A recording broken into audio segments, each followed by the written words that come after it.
अर्थेष्वभिघ्नस्वराट् तेने ब्रह्महृदाय आदिकवये मुह्यन्ति यं सूरयः तेजो वारिवृदां यथा विनिमयो यत्र त्रिसर्गो मृषा धाम्ना स्वेन सदा निरस्तकुहकं सत्यं परं धीमहि सृष्टिस्थित्यप्ययेहानितिर्षितमो बन्धमोक्षाश्च यस्मात् अस्य श्रीब्रह्मरुद्रप्रभृति सुरनरद्वीषशत्रुरात्मकस्य नमोर्व्यस्ताः समस्ताः सकलगुणनिधिः सर्वदोषव्यपेतः पूर्णानन्दो अव्ययो यो गुरुरपि परमः चिन्तयेतं महान्तम् श्रीमद्भागवत सारोद्धार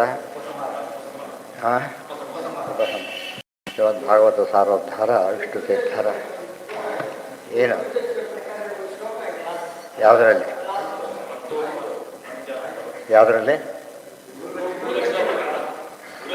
ಅದು ಹೇಳ್ತೆ ಅಪೂರ್ವವಾದಂತಹ ಒಂದು ಕೃತಿ. ಶ್ರೀಮದ್ಭಾಗವತವನ್ನು ಎಲ್ಲ ಓದಿದಾಗ ಅದರ ಸಾರ ಏನು ಅಂತ ಪ್ರಶ್ನೆ ಬಂದರೆ ಅದಕ್ಕೋಸ್ಕರವಾಗಿ ಭಾಗವತದ ಶ್ಲೋಕಗಳನ್ನೇ ಆರಿಸಿಬಿಟ್ಟು ಅದನ್ನು ಭಾಗವತ ಸಾರೋದ್ಧಾರ ಹೆಸರಿನಿಂದ ವಿಷ್ಣು ತೀರ್ಥರು ಬರೆದು ಬಹಳ ಅಪೂರ್ವವಾದ ಉಪಕಾರ ಮಾಡಿದ್ದಾರೆ. ಅದೇ ರೀತಿ ಗೀತಾ ಸಾರೋದ್ಧಾರ ಅಂತ ಬರೆದಿದ್ದಾರೆ ಅಂತಿದೆ. ಶ್ಲೋಕಗಳು ಸಿಕ್ಕಿ ಅವ್ರು ಬರೆದಿರೋ ಅರ್ಥ ಸಿಕ್ಕಿಲ್ಲ. ಭಾಗವತ ಸಾರೋದ್ಧಾರ ಕೂಡ ನಿಮಗೆ ಆಶ್ಚರ್ಯ ಆಗ್ತದೆ. ಒಂದೇ ಪ್ರತಿ ಸಿಕ್ಕಿದ್ದು ಅದು ಗೊತ್ತಾಯ್ತಾ, ಒಂದೇ ಒಂದು ಪ್ರತಿ, ಅದರಲ್ಲೇ ಮಲ್ಟಿಪ್ಲೈ ಆಗ್ತಾ ಬರ್ತಿದೆ ಹೊರತು ಇನ್ನೊಂದು ಪ್ರತಿ ಸಿಗಲಿಲ್ಲ. ಅಷ್ಟು ಅಪೂರ್ವಗತ ಒಂದು ಪೂರ್ತಿ ಹೋದಂತೆ ಲೆಕ್ಕ, ಒಂದೇ ಒಂದು ಪ್ರತಿ ಸಿಕ್ಕಿರೋ. ಅದು ಸಿಗದೆ ಹೋಗಿದ್ರೆ ಎಷ್ಟು ಲಾಸ್ ಆಗ್ತಿತ್ತು. ಬಹಳ ಅದೇ ಯಾವುದಕ್ಕೆ ಮಾಡಿದ್ದಾರೆ ಅಂತಿದೆ, ಸಿಕ್ಕಿಲ್ಲ ಪುಸ್ತಕ. ಅವ್ರ ಕನ್ನಡ ಅನುವಾದ ಯಾರು ಮಾಡಿ ಅದು ಸಿಕ್ಕಿದೆ, ಮೂಲ ಸಿಕ್ಕಿಲ್ಲ. ಅದೇ ರೀತಿ ಸಿಕ್ಕಿದ್ರೆ ಭಾಳ ಅಪೂರ್ವವಾಗ್ತಾಯಿತ್ತು, ಅದು ಸಿಕ್ಕಿಲ್ಲ. ಜೊತೆಗೆ ಅವರು ಇದ್ದಿದ್ದ 50 ವರ್ಷಗಳ ಕಾಲ, ಜಾಸ್ತಿ ಇರಲಿಲ್ಲ. ಜಯತೀರ್ಥರು ಹಾಗೆ ಅವ್ರ ಶಿಷ್ಯರು ಅಂತ ಪ್ರತೀತಿ ಅವ್ರ ಬಗ್ಗೆ. ಅವರು ಇದೆಲ್ಲ ಹೇಳ್ತಾರೆ. ಶಿಷ್ಯರೊಬ್ಬರು ಹೆಸರು ಅಂತ ಹೇಳಿಲ್ಲ, ಅವತಾರ ಮಾಡಿ ಬಂದಿದ್ದಾರೆ ಅಂತ ಹೇಳಿ ಒಂದು ಗ್ರಂಥಸ್ಥವಾಗಿ ಸಿಗ್ತಕ್ಕಂಥ ವಿಶೇಷಾಂಶ. ಅವರೇ ಬಂದು ಇದೆಲ್ಲ ಪೂರ್ವ ಕೆಲಸ, ಅನೇಕ ಸುಧಾಮಗಳನ್ನು ಮಾಡಿದ್ದು, ಅನೇಕ ಜನಗಳಿಗೆ ಪಾಠ ಹೇಳಿದ್ದು, ಒಳ್ಳೆಯ ಮಕ್ಕಳನ್ನು ಪಡೆದು ಇವರ ವಂಶ ಇವತ್ತಿಗೂ ಒಳ್ಳೆಯ ರೀತಿ ನಡೀತಾ ಇದೆ. ಅದೇ ರೀತಿಯಲ್ಲಿ ಇಂಥ ಗ್ರಂಥಗಳನ್ನು ಬರೆದಿದ್ದು, 5 ಆಶ್ರಮ, 4 ಆಶ್ರಮಗಳು ಅವಧೂತಾಚಾರ್ಯ ಇಷ್ಟನ್ನು ನಡೆಸಿದ್ದು ಅಷ್ಟರೊಳಗೇನೆ. ಇದು ಭಾಳ ಅಪೂರ್ವವಾದ ಸಂಗತಿ. ಇವತ್ತು ಆಚಾರದ ಬಗ್ಗೆ, ವಿಚಾರದ ಬಗ್ಗೆ, ತತ್ವನಿಷ್ಠೆ ಬಗ್ಗೆ ಭಾಳ ಒತ್ತು ಕೊಟ್ಟವರು. ಊಟಾಟಿಕೆ ಬೇಡ ಅಂತ ಬಹಳಷ್ಟು ಧೈರ್ಯವಾಗಿ ಹೇಳಿದವರು. ಏನೋ ಮಾಡ್ತಾರೆ, ಜೋರ ಗಂಟೆ ಬಾರಿಸ್ತಾರೆ, ಇದು ಬಾರಿಸ್ತಾರೆ, ಇದೆಲ್ಲ ಅವ್ರು ಮಾಡಬಾರ್ದು ಅಂತ ಹೇಳಲಿಲ್ಲ. ಬರೀ ನಾಟಕ ಮಾಡ್ತಾರೆ, ಮಾಡಬಾರ್ದು ಅದನ್ನು ಅಂಥೇಳಿ ಭಾಳಷ್ಟು ರೀತಿಯಲ್ಲಿ ಜಾಗೃತಿ ಹುಟ್ಟಿಸಿದವರು. ಅವ್ರ ಬಗ್ಗೆ ಭಾಳ ವಿರೋಧಿಗಳು ಬಂದಿದ್ದಾಗ ಎಲ್ಲದನ್ನು ಗೆದ್ದು ಇದನ್ನು ಮಾಡಿ ಆಮೇಲೆ ಭಾರಿ ಮಾನ್ಯತೆ ಪಡೆದಿದ್ದವರು. ವಿಶೇಷವಾದ ಅಂಶ ಭಾಗವತ ಸಾರೋದ್ಧಾರದಲ್ಲಿ ಅವ್ರು ಮಾಡಬೇಕಾದ್ರೆ ಪ್ರಕರಣ ಹೆಸರಿಟ್ಟಿದ್ದಾರೆ. ಹೆಸರನ್ನು ಓದಿದ್ರು ಸಾಕು ಒಂದು ರೀತಿ ಅರ್ಥ ಆಗುತ್ತೆ, ಏನು ಸಾಧನೆ ಮಾಡಬೇಕು ಅಂತ ಹೇಳೋದಕ್ಕೆ ಆ ಟೈಟ್ಲ್ ಅಂತ ಹೇಳ್ತೀವಲ್ಲ ಹಾಗೆ. ಇದರಲ್ಲಿ ಪ್ರಕರಣ ಆಗಬೇಕಾದದ್ದು ಎಲ್ಲಾಯಿತು, ಅದೇ ಇಲ್ಲ. ಒಂದೇ ಪೇಜ್ ಅರ್ಧ ಬಿಟ್ಟಿದ್ದಾರೆ ಇದರಲ್ಲಿ. ಮತ್ತೆ ಪೇಜ್ ಇತ್ತಲ್ಲ, ಎಷ್ಟು ದಿವಸ ಆದರೆ ಏನಾಯ್ತು, ಬೇರೆ ಪುಸ್ತಕದಲ್ಲಿದೆಯಾ ಅದರಲ್ಲಿರುವ ಕೊಡಿ ನೋಡೋಣ. ಹಾಗೆ ಹೇಳ್ಬೋದು. ಪೂರ್ತಿಯಾಗಿ ಒಟ್ಟು ಆಧ್ಯಾತ್ಮಿಕ ಸಾಧನೆ ಹೇಗಿರಬೇಕು ಅಂತ ಹೇಳೋದಕ್ಕೆ ಒಳ್ಳೆಯ ಸುಲಭವಾದ ರೀತಿಯಲ್ಲಿ ಪ್ರಕರಣದ ಹೆಸರಿಟ್ಟಿದ್ದಾರೆ. ಅಂದರೆ ಅವ್ರ ಉದ್ದೇಶ ಏನಿತ್ತು ಅಂದರೆ ವರ್ಷ ಪೂರ್ತಿ ಭಾಗವತ ಹಾಡಬೇಕು. ಅದಕ್ಕಾಗಿ 365 ಶ್ಲೋಕ ಆರಿಸಿದ್ರು. ದಿವಸಕ್ಕೊಂದು ಹೇಳಿದ್ರು ಕೂಡ ಅದಾಗುತ್ತೆ ಅಂತೇಳಿ. ಆಮೇಲೆ ಇನ್ನೊಂದು ಯೋಚನೆ ಮಾಡಿದರು. 300 ಆಯ್ತಿದ್ದು, ಆದರೆ ಅದನ್ನು ಬೇರೆ ರೀತಿ ವಿಚಾರ ಮಾಡಿದರೆ ಪ್ರತಿನಿತ್ಯ ಹೇಳಿದ್ರೆ 360 ಹೋಗುತ್ತೆ. ಒಂದು ತಿಂಗಳಿಗೆ ಮುಗಿಸ್ಬೇಕು ಅಂತೇಳಿ 30 ಪ್ರಕರಣ ಮಾಡಿದರು. ಒಂದು ಪ್ರಕರಣ ಒಂದು ತಿಂಗಳಿಗೆ ಮುಗಿಯುತ್ತೆ ಅಂತೇಳಿ. ಗೊತ್ತಾಯ್ತಾ? 2 ಕಾನ್ಸೆಪ್ಟ್ ಇಟ್ಕೊಂಡು ಬರೆದರು. ಇನ್ನೂ ಹೇಳೋದಾದರೆ ಬರೀ 30 ಪ್ರಕರಣದ ಹೆಸರು ಹೇಳಿದ್ರು ಕೂಡ ಏನಾದಾಗುತ್ತೆ, ಬರೇ ಪಕ್ಷ 30 ದಿವಸನೂ ಬೇಕಿಲ್ಲ ಅದಕ್ಕೆ, ಒಂದೇ ದಿವಸದಲ್ಲಿ ಹೇಳ್ಬೋದು. ಅಂದರೆ ಮನನ ಮಾಡ್ಲಿಕ್ಕೆ ಅನುಕೂಲ ಆಗುತ್ತೆ. ಭಾಗವತದ ಎಸೆನ್ಸ್ ಏನೋ ಎಂಬುದನ್ನು ಮನನ ಮಾಡೋದು ಬಹಳ ಅನುಕೂಲವಾದಂತಹ ವ್ಯವಸ್ಥೆ ಮಾಡಿದ್ದಾರೆ. ಅದರಲ್ಲಿ ಭಾಗವತ ಆಗತಿ ಪ್ರಕರಣ, ಫಸ್ಟ್ ಯಾವುದೇ ಗ್ರಂಥ ಓದಬೇಕಾದ್ರೆ ಹೇಗೆ ಬಂತು, ಪ್ರಾಮಾಣ್ಯ ನಿಶ್ಚಯ ಆಗಬೇಕಾದ್ರೆ ಕ್ರಮ ಎಲ್ಲ ತಿಳಿಬೇಕು, ಅದನ್ನು ಹೇಳಿದರು. ಆಮೇಲೆ ನಮ್ಮ ವೈರಾಗ್ಯ ಇಲ್ಲದೆ ಹೋದರೆ ಎಂಥ ಅಪೂರ್ವವಾದ ವಸ್ತು ಮಹತ್ವಪೂರ್ಣ ಬರೋದಿಲ್ಲ. ಅದಕ್ಕೆ ಮೊದಲು ವೈರಾಗ್ಯ ಇರಬೇಕು. ವೈರಾಗ್ಯ ಪ್ರಕರಣ ಅಂತ ಮಾಡಿದರು. ಸಾಧನಾಧ್ಯಾಯದ ಅದು ವೈರಾಗ್ಯ ಪಾದ. ಆಮೇಲೆ ರಾಜ ಅಂತ ವೈರಾಗ್ಯ ಬಂತು ಪರೀಕ್ಷಿತ ರಾಜನಿಗೆ. ಆಗ ಕೇಳಿದ್ದು ಮಹತ್ವ ಬಂತು. ಜ್ವರ ಬಂದಾಗ ಏನು ತೊಗೊಳ್ಬೇಕು ಅದು ಬೇರೆ, ಜ್ವರ ಬಂದಿದೆ ಏನು ತೊಗೊಳ್ಬೇಕು ಬೇರೆ. ಜ್ವರ ಬಂದಾಗ ನೋಡೋಣ ಅಂದ್ಬಿಡ್ತಾರೆ ಅಷ್ಟೇ. ಬಂದಿದೆ ಅಂತ ಹೇಳಿದಾಗ ಏನು ಮಾಡ್ತಾರಾಗ ಅಟೆಂಡ್ ಮಾಡ್ತಾರೆ. ಮೂರನೇದಾಗಿ ಸಾಕ್ಷಾತ್ ಗುರುಗಳು ಪ್ರಕರಣೇನ ಆಯಿತು, ಆಗತಿ ಪ್ರಕರಣ ಬಂತು, ನಮಗೆಲ್ಲ ಗುರುಗಳು ಬರಬೇಕಲ್ಲ. ಶುಕಾಚಾರ್ಯರು ಬಂದರು, ಆದ್ದರಿಂದ ಶ್ರೀ ಗುರುಭ್ಯೋ ನಮಃ ಹರಿಗೆ ಓಂ ಅಂತ ಶುರು ಮಾಡಿದರು. ಅದಾದ ಮೇಲೆ ಸಮಗ್ರ ಅವರಿಗೆ ವೈರಾಗ್ಯ ಬಂತು ಕೇಳಿದ ಅಷ್ಟೇ ಅಲ್ಲ, ಸಂಕ್ಷೇಪವಾಗಿ ಶಾಸ್ತ್ರಾರ್ಥ ತಿಳಿದಿರಬೇಕು. ಅದು ಆಮೇಲೆ ಟೈಟ್ಲು ಓದಬೇಕಲ್ಲ, ಹಾಗೆ ಸಂಕ್ಷಿಪ್ತ ಶಾಸ್ತ್ರಾರ್ಥ ಪ್ರಕರಣ. ಅದಾದ ಮೇಲೆ ಯಾರು ನಿಯತಗಳು ನಮಗೆಲ್ಲ ಬರಬೇಕು. ಅದು ಅಪ್ರೋಷಗಳು ಮೊದಲೇ ಆಗಿರೋದ್ರಿಂದ ಬೇಕಿಲ್ಲ. ನಿಯತಗಳು ಅಪ್ರೋಷ ಜ್ಞಾನಕ್ಕೆ ಬೇಕು, ಅಪ್ರೋಷ ಜ್ಞಾನಕ್ಕಲ್ಲ. ವಿಶೇಷ ಸಾಧನೆ ಬೇಕಾದ್ದರಿಂದ ಅದು ಅವರೇ ಬೇಕಾಗಿಲ್ಲ ಅದಕ್ಕೆ. ಆಮೇಲೆ ವೈರಾಗ್ಯ ನಮಗೆ ಬರಬೇಕು. ಅವರಿಗೆ ಬಂತು ಕೇಳಿದ ಉಪಯೋಗ, ನಮಗೂ ವೈರಾಗ್ಯ ಬರಬೇಕು. ಅವರು ಭಾರಿ ದೊಡ್ಡವರು ಕೂತ್ಕೊಂಡ್ರೆ ನಾವು ಮುಂದೆ ಪ್ರಯತ್ನ ಪಡಬೇಕಲ್ಲ ಸ್ವಲ್ಪ ಆದರೂ ಕೂಡ. ಆದರೆ ಗುರುಗಳಿಂದ ಬಂದು ಎಷ್ಟು ಬರುತ್ತೋ ಮಹತ್ ಸಮಾಗಮದಿಂದ ಬೆಳಿಬೇಕದು. ಸಜ್ಜನರ ಸವಾಸ ಬರ್ತಾ ಹೋದ ಗುರುಗಳು ಯಾವಾಗಲೂ ಸಿಗೋದಿಲ್ಲ, ಹೇಳಿ ಹೊಟ್ಟು ಬಿಡ್ತಾರೆ. ಮಹಾತ್ಮರು ಕೋರ್ಸ್ ಸ್ಟಡಿ ಮಾಡ್ತಾರಲ್ಲ ಹಾಗೆ, ಕೋರ್ಸ್ ಸ್ಟಡಿಯಲ್ಲೂ ಕೂಡ ಸೀನಿಯರ್ಸ್ ಜೂನಿಯರ್ಸ್ ಇದ್ದಾಗೆ ಮಹಾತ್ಮರು ದೊಡ್ಡವರು ಇರ್ತಾರೆ, ಅವರು ಸಮಾಗಮ ಆಗಬೇಕು. ಅದೇ ರೀತಿಯಲ್ಲಿ ಸಮಾಗಮ ಮಾಡಿ ಉಪಯೋಗ ಮಾಡ್ಕೋಬೇಕು. ಅದನ್ನು ಉಪಯೋಗ ಮಾಡಿಕೊಡೋದ್ರ ಉಪಯೋಗ ಇಲ್ಲ. ಅದು ಕಾಂಟ್ಯಾಕ್ಟ್ ಏನು ಅಂದರೆ ಸೇವಾ, ಮಹತ್ ಸೇವಾ ಪ್ರಕರಣ ಅಂತ ಮಾಡಿದ್ರು. ಅದು ಆದಮೇಲೆ ಅದೇ ಕಾಲಕ್ಕೆ ಒಂದು ಬೆಳೀತಕ್ಕಂಥ ದೊಡ್ಡ ಒಂದು ಸೈಡ್ ಎಫೆಕ್ಟ್ ಇರೋದ್ರೆ ಬಾಂಧಿಂದ ನಾನು ಭಾರಿ ದೊಡ್ಡವನು ಅಂತ ಭ್ರಮೆ ಬಂದು ತಾನು ದೊಡ್ಡವರು ತಮ್ಮವರು ದೊಡ್ಡವರು ಅಂತ ಹೇಳ್ತಾ ಉಳಿದವ್ರು ಬಯಲೇ ಶುರು ಮಾಡ್ತಾರೆ. ಹಾಗಾಗಬಾರ್ದು. ಮಹಾನಿಂದ ವರ್ಜನ ಪ್ರಕಾರ. ಆಮೇಲೆ ಜೊತೆಗೆ ಇನ್ನೊಂದು ಕೊಡೋದೇನೆಂದರೆ ನಮ್ಮ ಭಾರಿ ನಾವು ದೊಡ್ಡವರು ಮಹತ್ ಸೇವಾ ಮಹತ್ವರು ಬೈಯೋದು, ತಮ್ಮನ್ನು ಹೊಡಿಕೊಡೋದು, ಅದು ಎರಡು ಇದು ಜಂಟಿ ರೋಗಗಳು. ದೊಡ್ಡವರು ಬೈದಂತ ತಾನು ಹೊಡ್ಕೊತಾನೆ ಅಂತ ಅರ್ಥ. ಅದು ಹೋಗಬೇಕು. ಅದಾದ ಮೇಲೆ ಅಪ್ಲಿಕೇಶನ್ ಏನು ಬೇಕಾದಕ್ಕೆ ಅಂದರೆ ಇಂದ್ರಿಯ ಜಯ ಪ್ರಕರಣ, ಜಿತೇಂದ್ರಿಯತ್ವ ಬರಬೇಕು. ಅದು real entry into the field. Real entry ಬರೀ ಆಟ ಎಲ್ಲ ತಿಳ್ಕೊಂಡಾಯ್ತು. ಈಗ ಆ್ಯಕ್ಚುಲಿ ಫೀಲ್ಡ್ ಗಿಳಿಬೇಕಾದ್ರೆ ಫುಲ್ ಕಂಟ್ರೋಲ್ ಇರಬೇಕು. ವೆಹಿಕಲ್ ಕಂಟ್ರೋಲ್ ಇಲ್ಲದೆ ಹೋದರೆ ವೆಹಿಕಲ್ ಮೂವ್ ಮಾಡೋಕ್ಕೆ ಬರೋದಿಲ್ಲ. ಆದ್ದರಿಂದ ಅದು ಮೂವ್ ಮಾಡೋದು ಇನ್ನೂ ಡೇಂಜರಸ್, ಸುಮ್ಮನೆ ನಿಲ್ಲಿಸೋದು ವಾಸಿ ಅದಕ್ಕಿಂತ. ಅದಕ್ಕೆ ಹೇಳ್ತಾರೆ, ಎಷ್ಟೋ ಸಾಮಾನ್ಯರು ಉದ್ಧಾರವಾದಷ್ಟು ತಿಳಿದವರು ಉದ್ಧಾರ ಆಗೋದಿಲ್ಲ ಅಂತ ಹೇಳ್ತಾರೆ. ಸಾಮಾನ್ಯರಿಗೆ ಏನು ಕನ್ಫ್ಯೂಷನ್ ಚಾನ್ಸೇ ಇಲ್ಲ. ಅವರಿಗೆ ಒಳ್ಳೆ ಗುರು ಸಿಕ್ಕಟ್ಟು ಇರುತ್ತೆ ಅವರಿಗೆ. ಆದರೆ ಇವ್ರಿಗೆ ಹಾಗಲ್ಲ. ಅಹಂಕಾರ ಬಂದು ಏನು ಮಾಡ್ತಾರೆ, ದೊಡ್ಡವ್ರು ನಿಂದೆ ಮಾಡೋಕ್ಕೆ ಶುರು ಮಾಡ್ತಾರೆ, ಆತ್ಮರ ಪ್ರಶಂಸೆ ಶುರು ಮಾಡ್ತಾರೆ. ಅದನ್ನೂ ಮಾಡಿದ ಮೇಲೆ ಇನ್ನೊಂದು ರೋಗ ಬರುತ್ತೆ. ಇದೇನೋ ಗೆದ್ದ, ಪ್ರವೃತ್ತ ಕರ್ಮ ಬಿಡೋಕ್ಕೆ ಆಗ್ತಾಯಿಲ್ಲ, ಫಲಾಪೇಕ್ಷೆ. ಇನ್ನೊಬ್ಬರಿಗೆ ತೊಂದರೆ ಇಲ್ಲ, ತನಗೆ ಬೇಕೋ ಶುರು ಮಾಡ್ತಾನೆ. ಇದು ಇನ್ನೊಂದು ರೀತಿ ರೋಗ. ಇದು ಪ್ರವರ್ತ ಕರ್ಮತ್ಯಾಗ ಪ್ರಕರಣ. ಕರ್ಮತ್ಯಾಗ ಪ್ರಕರಣನೇ ಬೇರೆ, ಅದು ಇರಬಾರ್ದು. ಕರ್ಮತ್ಯಾಗ ಪ್ರಕರಣ ನಿಷಿದ್ಧ. ಪ್ರವೃತ್ತ ಕರ್ಮ ಮಾಡಬಾರ್ದೆ ಹೊರತು ಯಾವ ಕರ್ಮನೂ ಮಾಡದೆ ಹೋದರೆ ಸಾಧನೆ ಮಾಡೋಕ್ಕಾಗತ್ತೆ. ಅದಕ್ಕೆ ಪ್ರವೃತ್ತ ಕರ್ಮವನ್ನು ತ್ಯಾಗ ಮಾಡಬೇಕು. ಪ್ರವೃತ್ತ ಕರ್ಮ ತ್ಯಾಗ ಎರಡು ವಿಧ. ಪ್ರವೃತ್ತ ಕರ್ಮಗಳನ್ನೇ ತ್ಯಾಗ ಮಾಡೋದೊಂದು, ಅದು ಫಲ ಮಾತ್ರ ತ್ಯಾಗ ಮಾಡೋದು. ವಿಹಿತ ಕರ್ಮಗಳಿಗೆ ಫಲ ತ್ಯಾಗವನ್ನು ಮಾಡಬೇಕು. ಪುಣ್ಯಗ್ರಹ ಸಂಧ್ಯಾವನ್ನು ಹೇಳಬೇಕಾದ್ರೆ ಪಾದ ಸಂಧ್ಯಾ ಭವಿಷ್ಯ ಹೇಳ್ತೇವೆ ಹೊರತು ಪುತ್ರ ಅದೆಲ್ಲ ಹೇಳೋದಿಲ್ಲ. ಅದಕ್ಕೆ ಅದು ಆಗಲೇಬೇಕಾದ್ದು. ಸಿಗ್ನೇಚರ್ ಮಾಡಿದ್ದಕ್ಕೆ ದುಡ್ಡು ಕೇಳಿದಾಗತ್ತೆ, ಅದೆಲ್ಲ ಇಲ್ಲ. ಆ ದೃಷ್ಟಿಯಲ್ಲಿ ಬರೀ ಪ್ರವೃತ್ತ ಕರ್ಮನ ಮಾಡಲೇಬಾರದು. ಯೋಗ್ಯ ಪ್ರವೃತ್ತ ಕರ್ಮನ ಮಾಡಿ ಫಲ ಕೇಳಬಾರ್ದು. ವಿಹಿತ ಕರ್ಮಗಳಿಗಂತೂ ಫಲ ಕೇಳಲೇಬಾರದು, ಕರ್ಮ ಬಿಡಲೇಬಾರದು. ಅದಾದ ಮೇಲೆ ಇಲ್ಲ ಕರ್ಮಾಚರಣೆ ಮಾಡಬೇಕಾದ್ರೆ ಒಳ್ಳೆ ಶುದ್ಧ ಸ್ಥಳ ಆಗಬೇಕು, ಇಲ್ದವರ ಪ್ರಯೋಜನ ಇಲ್ಲ. ದೇವ್ರ ಪೂಜೆಗೆ ಎಲ್ಲೆಲ್ಲ ಕೊಡೋಕ್ಕಾಗತ್ತಾ? ಅದಕ್ಕೋಸ್ಕರ ಆಗ ದೇಶ ಪ್ರಶಂಸಾ ಪ್ರಕರಣ ಮಾಡಿದ್ರು. ಆದರೆ ದೇವ್ರ ಪೂಜೆ ರಾತ್ರಿ 12 ಗಂಟೆ ಶುರು ಮಾಡಿಬಿಟ್ರೆ ಕಾಲ ಪ್ರಶಂಸೆ ಬೇಕು. ಆ ಸಕಾಲಕ್ಕೆ ಮಾಡಬೇಕು ಯಾವಾಗಲೂ ಕೂಡ. ಒಂದು ಸಂಧ್ಯಾವಂದನೆ ಬರೀ ಬಂದನೆ ಅಂತ ತಿಳ್ಬೋದಾಗಿತ್ತು. ಸಂಧ್ಯಾವಂದನೆ ಅಂತ ಯಾಕೆ ಇಡಲಿಲ್ಲ ಅಂದರೆ ಸಂಧ್ಯಾ ಕಾಲದಲ್ಲೇ ಮಾಡಬೇಕಾಗುತ್ತೆ. ಸಂಧ್ಯಾ ಕಾಲದಲ್ಲಿ ಮಾಡಿದ್ರೆ ಸಂಧ್ಯಾವಂದನೆ, ರಾತ್ರಿ 10ಕ್ಕೆ ಮಾಡಿದ್ರೆ ಸಂಧ್ಯಾವಂದನೆ ಸಂಧ್ಯಾಕಾಲನೇ ಇಲ್ಲ. ಆಗ ಸೂರ್ಯಗ್ರಹಣ ಬಿಟ್ಟ ಮೇಲೆ ಗ್ರಹಣ ಜಪ ಶುರು ಮಾಡಿದರೆ ಹೇಗಿರ್ತದೆ? ಗ್ರಹಣ ಕಾಲಕ್ಕೆ ಮಾಡಬೇಕು, ಗ್ರಹಣ ಬಿಟ್ಟ ಮೇಲೆ ವೈಭವ ಶುರು ಮಾಡಿಬಿಟ್ಟು ಆಗ ಊಟ ಕೂತಿದ್ದ. ಗ್ರಹಣದ ಕಾಲಕ್ಕೆ ಮುಂದೆ ಜಪ ಶುರು ಮಾಡಿದ. ಕಾಲ ಭಾರಿ ಮುಖ್ಯವಾದದ್ದು. ಆ ಕಾಲ ಅನ್ನೋದು ಇದೆ. ನರಜನ್ಮ ಬಂದಾಗ ನಾಲಿಗೆ ಇರುವಾಗ ನಮಗೆಲ್ಲ ಸೌಕರ್ಯ ಇದ್ದಾಗ, ಒಂದು ಗುರಿ ಇದ್ದಾಗ ಉಪಯೋಗಿಸಬೇಕು ಹೊರತು ಆದರೆ ಕಳ್ಕೊಳ್ಳೋಕೆ ಹೋಗಬಾರ್ದು.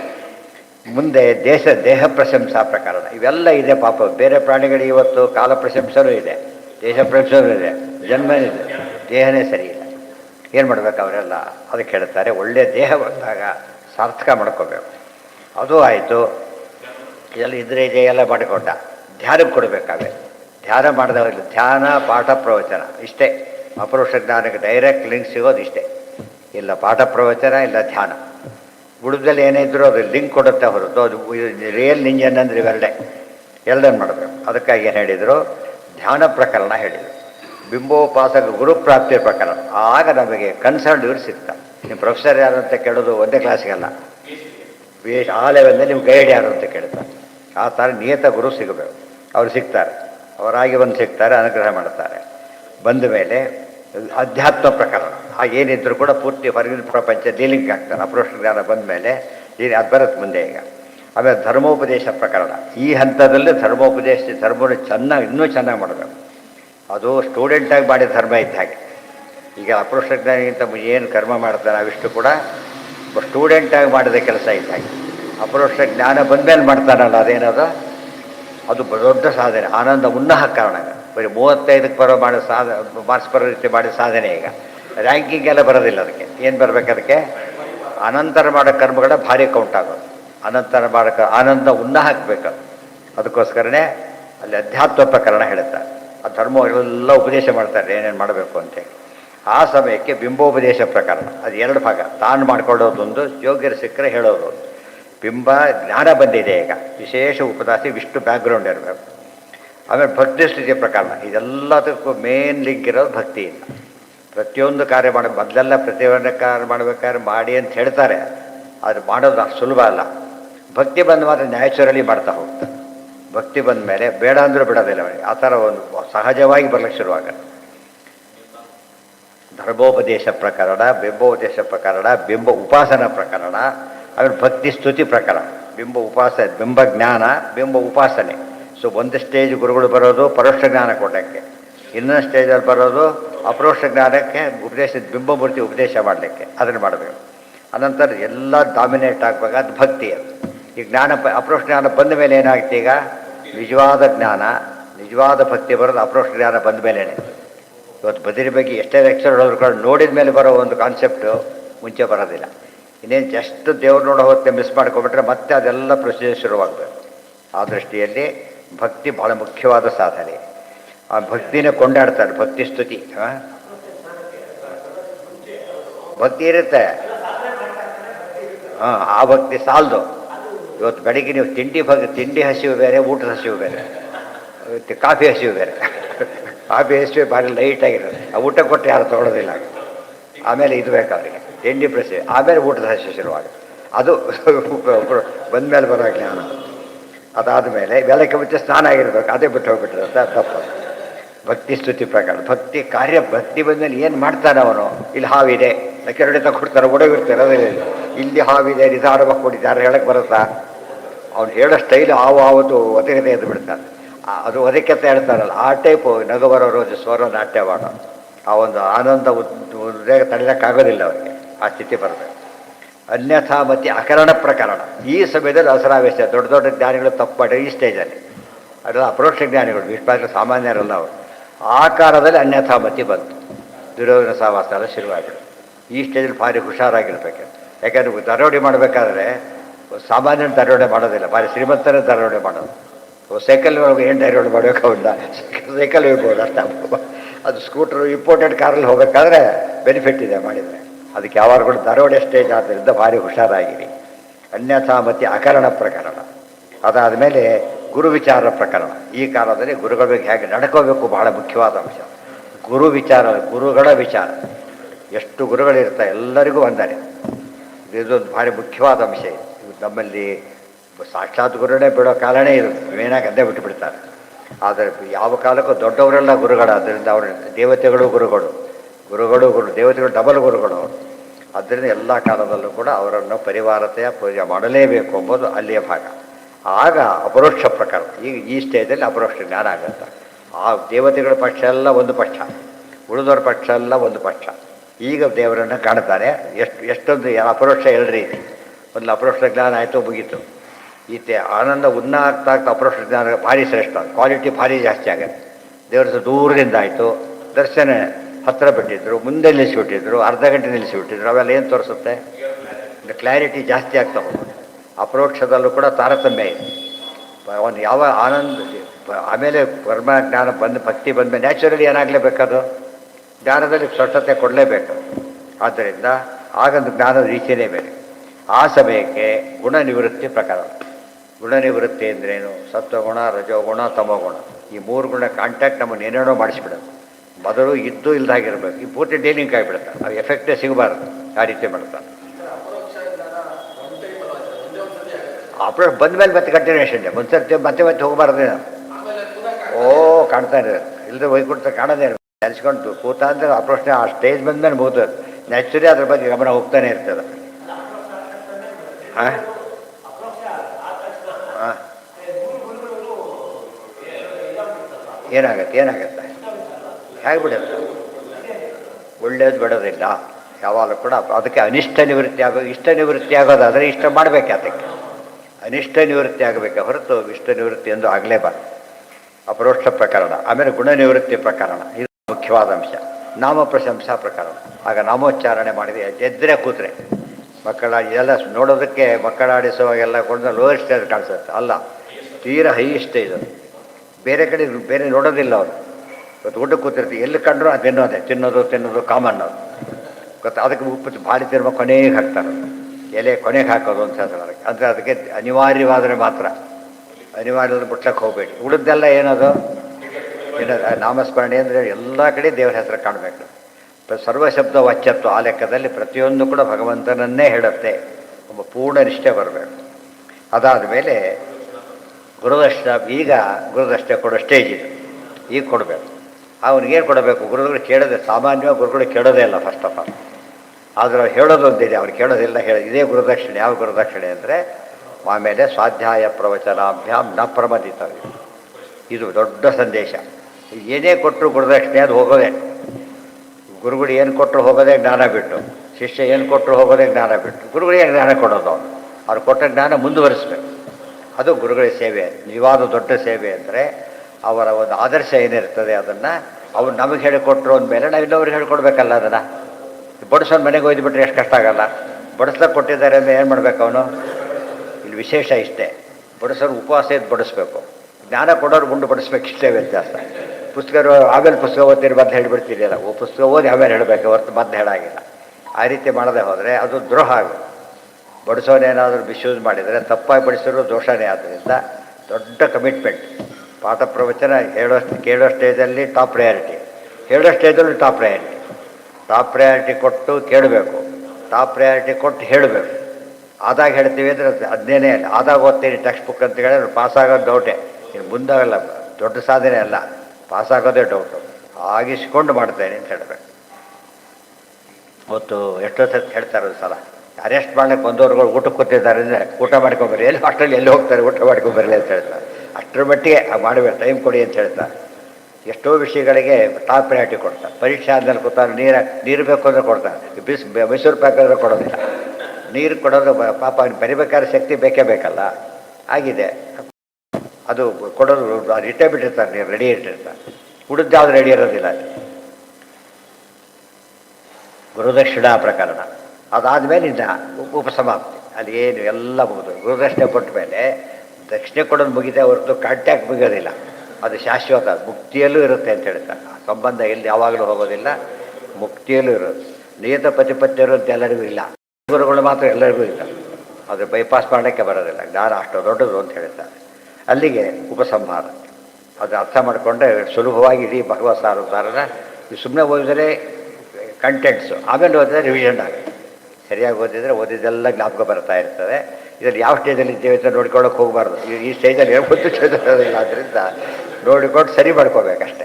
ಇನ್ಮೇಲೆ ಮೊದಲನೇ ಪ್ರಕರಣ ಶುರುವಾಗಿಲ್ಲ ಆ ಲೆಕ್ಕದಲ್ಲಿ. ಭಾಗವತ ಇದೆ ಅಂತಲೇ ಗೊತ್ತಿಲ್ಲ ಭಾಳ ಜನಕ್ಕೆ. ಇದ್ರೆ ಹೇಗೆ ಬಂತು ಗೊತ್ತಿಲ್ಲ, ತನ್ನಿಂದಲೇ ಬಂತು ಅಂತ ತಿಳ್ಕೊಂಡು ಬದುಕಿ ಇರ್ತಾರೆ. ಆ ತಪ್ಪು ಮಾಡಬಾರ್ದು. ಆಗ ಸಾರೋದ್ಧಾರ ಅಂದರೆ ವೆಲ್ ಪ್ಲ್ಯಾನ್ಡ್ ವರ್ಕ್. ಇನ್ನೊಂದು ವಿಶೇಷ ಅಂದರೆ ಇದಕ್ಕೆಲ್ಲ ಮಾರ್ಗದರ್ಶನ ಇರಲಿಲ್ಲ ಅವರಿಗೆ. ಹಾಗಂದ್ರೆ ಅರ್ಥ ಏನು?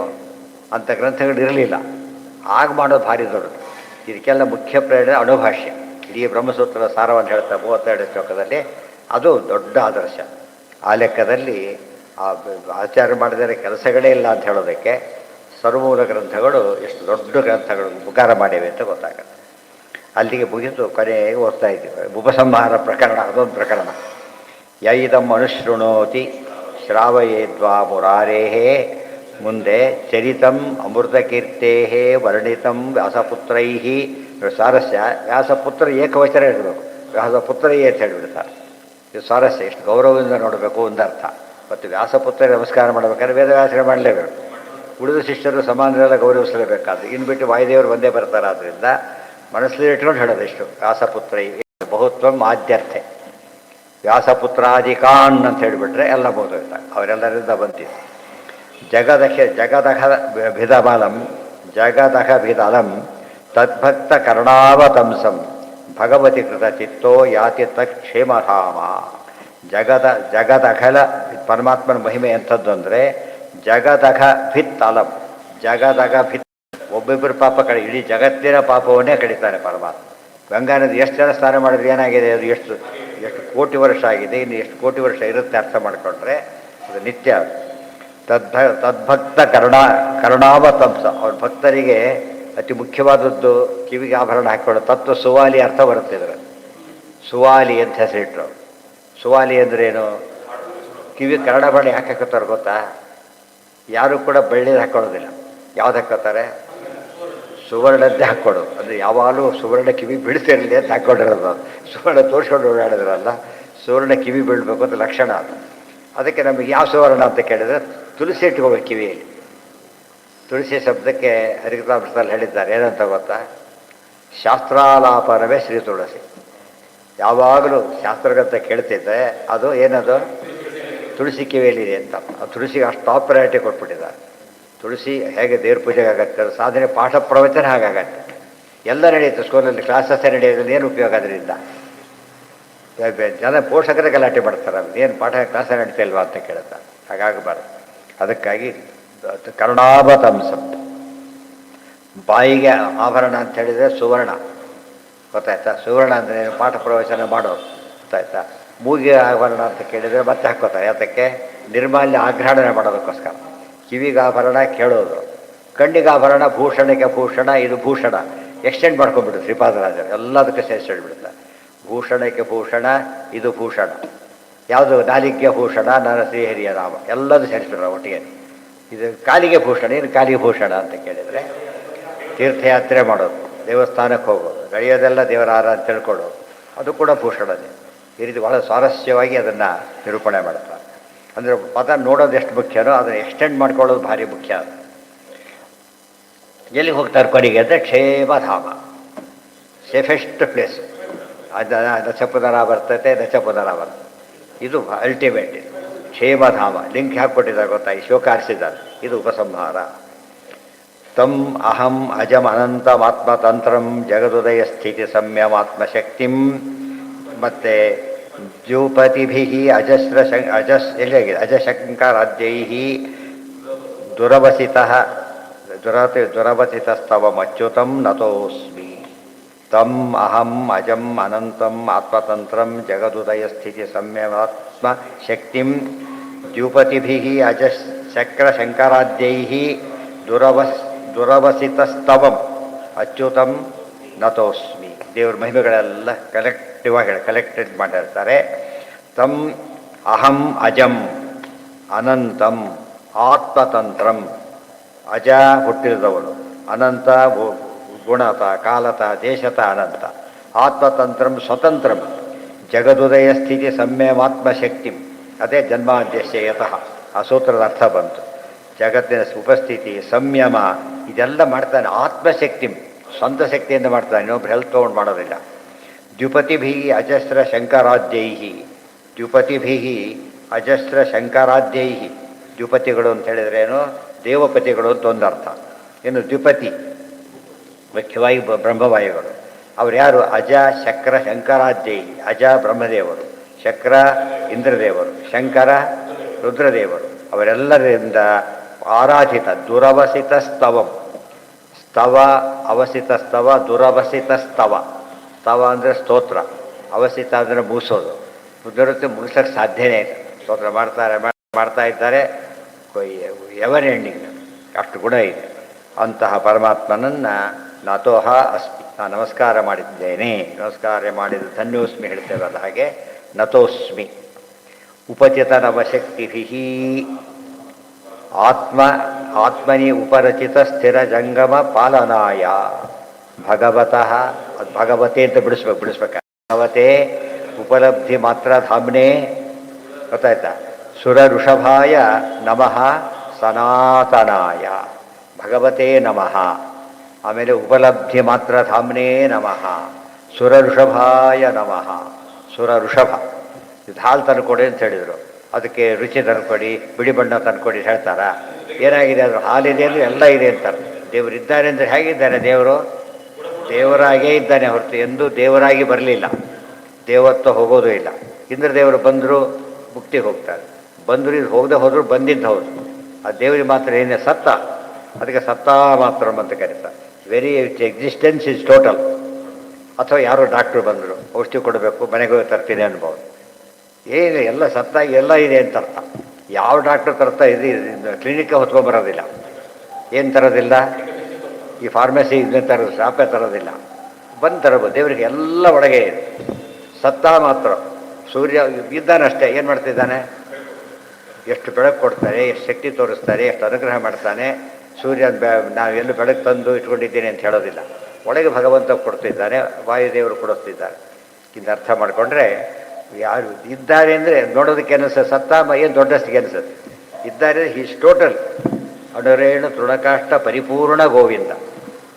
ಅಣುವಿನ ಪರಮಾಣುವಿನ ಒಳಗೆ ಅನುರೂಪದಲ್ಲಿದ್ದಾಗಲೂ ಕೂಡ ಎಷ್ಟು ಶಕ್ತಿ ಇದೆ ಅಂದರೆ ಪರಮಾತ್ಮನಿಗೆ ಹೋಲ್ ಶಕ್ತಿ ಫುಲ್ ಅಲ್ಲೇ ಇದೆ. ಅಲ್ಲಿ ನೋಡಿದರೆ ಅಷ್ಟೇ ವ್ಯಾಪ್ತವಾಗಿದೆ. ಇದು ಬೇರೆ ಕಡೆ ಕಾಣೋದಿಲ್ಲ ಅಂದರೆ ಆ ದೇವರಲ್ಲ, ಆದ್ದರಿಂದ ಕಾಣೋದಿಲ್ಲ. ದೇವರಾದರೆ ಹೇಗಿರಬೇಕು? ಹೀಗೆ ಇರಬೇಕು.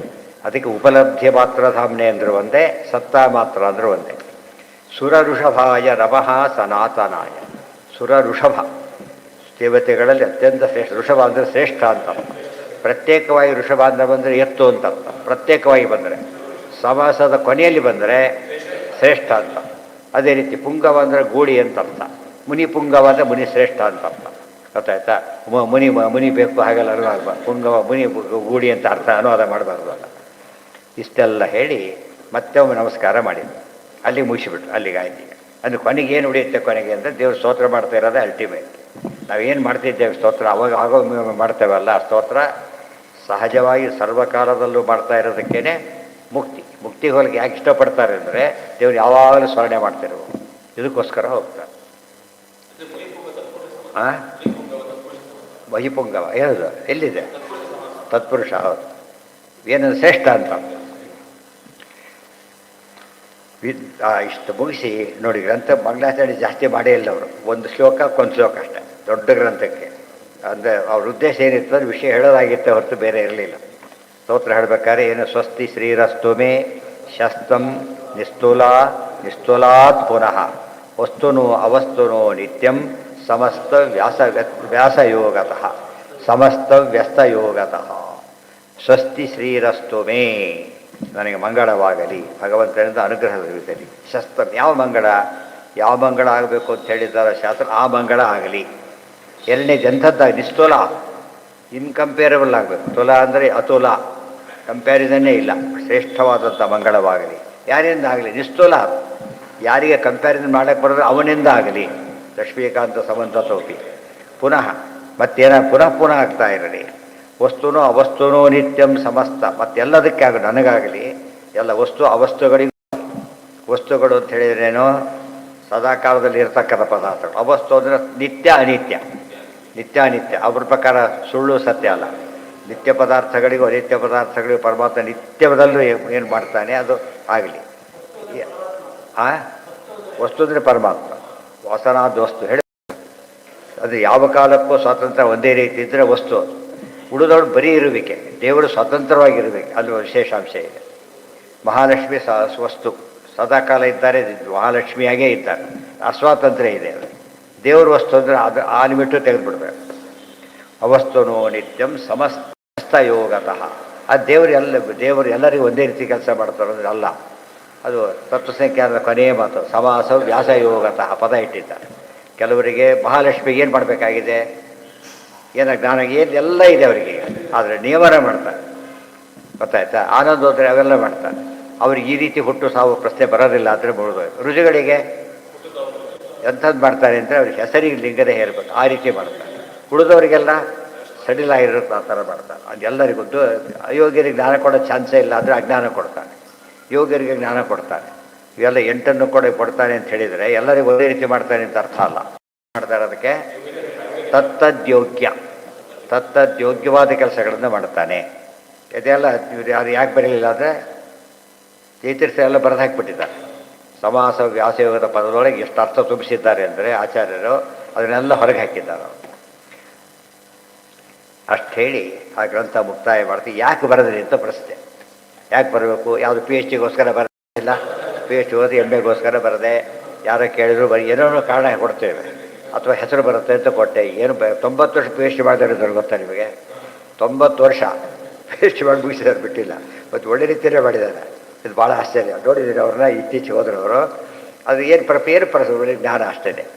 ಅಥವಾ ಇನ್ಯಾರೋ ಮಾಡಿದ್ದಾರೆ ಅಂತ 91 ವರ್ಷಕ್ಕೆ ಮತ್ತೊಬ್ಬರು ಮಾಡೋದಲ್ಲ. ಕಂಪ್ಯಾರಿಸನ್ ಏನು ಮಾತ್ಸರ್ಯ ಇಲ್ಲ. ಅದು ಹೇಳ್ತಾರೆ, ನಾ ವಿದ್ಯಾ ಮದ ತೋಪಿ, ನಾ ಭಾರಿ ವಿದ್ವಾಂಸ ಅಂತ ತೋರಿಸ್ಕೋಬೇಕು ಅಂತ ಬರೋದಿಲ್ಲ. ಪ್ರತಿಷ್ಠಾ ಕಾಮತ ಭಾಳ ಪ್ರತಿಷ್ಠೆ ಪಡಿಬೇಕು ಅದಕ್ಕೋಸ್ಕರ ಬರೋದಿಲ್ಲ. ಟೀಕಾರಾಯರು ಮತ್ತೊಂದು ಸಂಕ್ಷೇಪ ಹೇಳಿದ್ದಾರೆ ಅಷ್ಟೇ.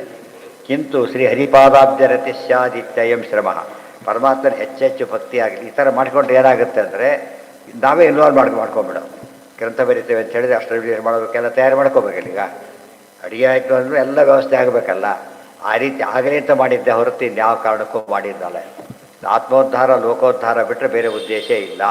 ವಿಷ್ಣು ಪ್ರೀತಿ, ಅದಕ್ಕೋಸ್ಕರ ಈ ರೀತಿ ಹೇಳ್ತಾರೆ. ಯಾಕಂದರೆ ಸಾಮಾನ್ಯ ದಾರಿ ತಪ್ಪೋದು ಯಾವುದರಿಂದ ಅಂದರೆ ವಿದ್ಯಾಮತ ಒಂದು ಉಪಲಕ್ಷಣ. ಒಟ್ಟು ಮತಗಳಿರೋದೆಷ್ಟು? 8. ಅಷ್ಟಮದ ಅಂತ ಹೇಳೋದು. 8 ಮತಗಳು ಉಪನಿಷ್ಠಿತ. ಎರಡನೇದು ಪ್ರತಿಷ್ಠಾ ಕಾಮತ, ಭಾರಿ ದೊಡ್ಡವರು ಅಂತ ಹೆಸರು ಪಡಬೇಕು, ಅದಿಲ್ಲ. ಇನ್ನು ದೇವರ ಭಕ್ತಿ ಸುಮ್ಮನೆ ಬರೆದ್ರೆ ಎಷ್ಟು ಅಲ್ಲ, ಸದಾಕಾಲ ದೇವರಲ್ಲೇ ಮನಸ್ಸಿರಬೇಕು. ಇದ್ದರೆ ಮುಕ್ತಿಗೆ ಹೋದ್ಮೇಲೆ ಇರೋದು ಸರಿ. ಈಗ ಹಾಗಿದ್ದು ಬಿಟ್ಟರೆ ಒಂದು ಅರ್ಥದಲ್ಲಿ ಬಿಕಮ್ ನಿಯರರ್ ಟು ಮುಕ್ತಿ. ಗೊತ್ತಾಯ್ತಾ? ಅದೇ ಹವ್ಯಾಸದಲ್ಲಿದ್ದರೆ ಮುಕ್ತಿ ಭಾಳ ಹತ್ತಿರ ಆಗ್ತಿದ್ದೇವೆ ಅಂತ ಅರ್ಥ. ತುಂಬ ಚೆನ್ನಾಗಿ ಓದೋಣ ಕಂಡು ಗ್ಯಾರಂಟಿ ರ್ಯಾಂಕ್ ಬರ್ತಾರೆ, ಗ್ಯಾರಂಟಿ ಕ್ಲಾಸ್ ಜಡ್ಜ್ ಮಾಡ್ತಾರೆ, ಗ್ಯಾರಂಟಿ ಬರ್ತಾರೆ ಅಂತ. ಆ ಥರ ಇರಬೇಕು. ಇಷ್ಟು ಅಲ್ಲಿಗೆ ಮುಗಿದು ಒಳ್ಳೆ ಗ್ರಂಥ ಬರೆದಿದ್ದಾರೆ. ಪ್ರೋಷ್ಠಪತಿ ಕಾಲ ಆದ್ದರಿಂದ ಸಾಯಂಕಾಲ ಪ್ರೋಷ್ಠಪತಿ ಪ್ರವಚನ ಆಗಿದೆ. ಬೆಳಿಗ್ಗೆ ಅದಿಷ್ಟು ಮನನ ಮಾಡೋದಕ್ಕೋಸ್ಕರ ಅವ್ರ ಹೆಸರು ಇಂಥವ್ರು ಆಚ ಅಂಥವ್ರು ಆಚ ಅಂತ ಹೇಳಿದಾಗ ಅವ್ರ ಕಥೆನೂ ಬಂದುಬಿಡ್ತಾವೆ, ನೆನಪಾಗಬೇಕು. ಹಾಗಾಗಿ ಇಡೀ ಭಾಗವತ ಮನನ ಮಾಡಲಿಕ್ಕೆ ಒಳ್ಳೆ ಅವಕಾಶ ಮಾಡಿಕೊಟ್ಟಿದ್ದಾರೆ. ಅದು ವಿಷ್ಣು ತೀರ್ಥರ ವಿಶೇಷ ಅನುಗ್ರಹದಿಂದ ಅದನ್ನು ಪ್ರೋಷ್ಠಪತಿ ಕಾಲಕ್ಕೆ ಭಾಳ ವಿಶೇಷ ಅಂತ ಹೇಳ್ತಾ ಇವತ್ತು ಅದು ಮುಗೀತು. ನಾಳೆ ಪಾಠ ಇರೋದಿಲ್ಲ, ನಾಡಿದ್ದು ಪಾಠ ಇರೋದಿಲ್ಲ, ಸೋಮವಾರನೂ ಪಾಠ ಇರೋದಿಲ್ಲ, ಮಂಗಳವಾರನೂ ಇರೋದಿಲ್ಲಲ್ಲ, ಅವತ್ತಿರ್ತದೆ. ಅವತ್ತಿನಿಂದ ಆಮೇಲೆ ಮಂಗಳವಾರ, ಬುಧವಾರ, ಗುರುವಾರ 3 ದಿವಸ ಇರ್ತದೆ, 4 ದಿವಸ ಇರ್ತದೆ. ಆಮೇಲೆ 3 ದಿವಸ ಮತ್ತೆ ಇರೋದಿಲ್ಲ. ಹೀಗಾಗಿ ಆಗ ಫಸ್ಟ್ಗೆ ಅದು ಶುರು ಮಾಡಲ್ಲ. ಈಗ ಪಕ್ಷಪಾತದಲ್ಲೂ ಬೇಡ, ಮತ್ತು ಕಂಟಿನ್ಯೂಸ್ ನಡೆಯೋದಿಲ್ಲ. ದ್ವಿತೀಯ ಜ್ಞಾನ ಶುರು ಆಗ್ತಾರೆ. ಇವತ್ತು ನಾಳೆ ಶುರು ಮಾಡಿ, ಇವತ್ತು ಶುರು ಮಾಡಿದ್ರು ಬೇಡ. ಆಮೇಲೆ ಹಾಂ ಯಾವುದೋ ಇನ್ನೂ ಹೇಳಿಲ್ಲ. ಇವತ್ತು ಟೈಮ್ ಭಾಳ ದಿವಸ ಇದೆ, 15 ದಿವಸ ಇದೆ. ಹಾಂ